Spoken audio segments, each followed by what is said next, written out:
السلام علیکم. میں ہوں اشتیاق احمد. آپ میرا یوٹیوب چینل دیکھ رہی ہیں. ویورس, لاسٹ ویک ہم نے جو ڈسکس کیا تھا ٹاپک وہ تھا کہ پڑھنے میں منصوبہ بندی کیسے کیا جائے. تو اس میں ہم نے دو باتوں کو ڈسکس کیا تھا. ایک یہ کہ کورس کیسے کور کیا جائے, دوسرا ٹائم کو کیسے مینجمنٹ کیا جائے. تو پچھلے ٹاپک ہم نے کورس کے بارے میں پڑھا تھا.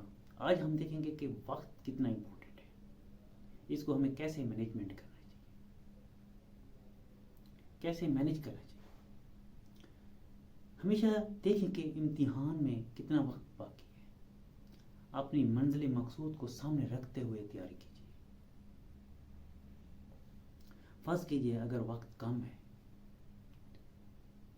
4 مہینے سے کم عرصہ رہ گیا ہے ایگزامز کو, پھر آپ کی پلاننگ بدل جائے گی. جو آپ روزانہ ایک پیراگراف تیار کر رہے تھے اس سے آپ کی تیاری نہیں ہوگی. ہاں, اس میں ایک اچھی ریویژن اور دہرائی تو ہو سکتی ہے. دوبارہ نئے سرے سے پڑھا نہیں جا سکتا. وقت دیکھیے, پھر اس وقت کے آپ حصے بنا لیں. جیسے سال میں 365 دن ہوتے ہیں اور 52 ہفتے ہوتے ہیں. مہینے میں 30 دن ہوتے ہیں اور ایک ہفتے میں 7 دن ہوتی ہیں اور ایک دن میں 24 گھنٹے ہوتے ہیں اور ایک گھنٹے میں 60 منٹ ہوتے ہیں. اس کا مطلب ہے وقت کے بھی حصے ہوتے ہیں. غور کریں, وقت کے حصے ہوتے ہیں. مطلب یہ ہے کہ آپ کوئی بھی کام کریں, وقت کے حصے بنا لیں, ان اپنے کام کو ان ٹائم کے ساتھ ساتھ تقسیم کر لیں, تو آپ کے لیے آسانی ہوتی چلی جاتی ہے. آپ اپنی کتاب اٹھائیں اور دیکھیں ایک باب کتنے دن میں تیار ہو سکتا ہے. 1 دن میں تیار ہو سکتا ہے یا 2 دن میں تیار ہو سکتا ہے. جو بچہ اپنے کورس کو وقت کے ساتھ نہیں جوڑتا وہ کبھی کامیاب نہیں ہوتا. اصل میں کامیابی وقت کی تنظیم اور کورس کی تنظیم میں ہے.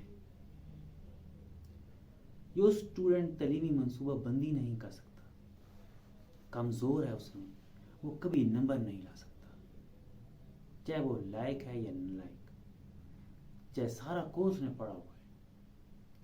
اس کے لیے وقت اور کورس کی تنظیم بہت ضروری ہے.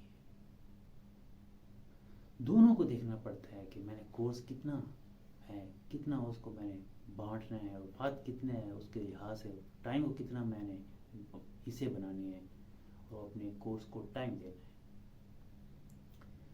زندگی میں جب بھی کوئی بڑا کام آئے, دیکھیں کہ کام کتنا بڑا ہے, میری صلاحیت کتنی ہے, اس کام کو تقسیم کیا جا سکتا ہے اور وقت کتنا ہے.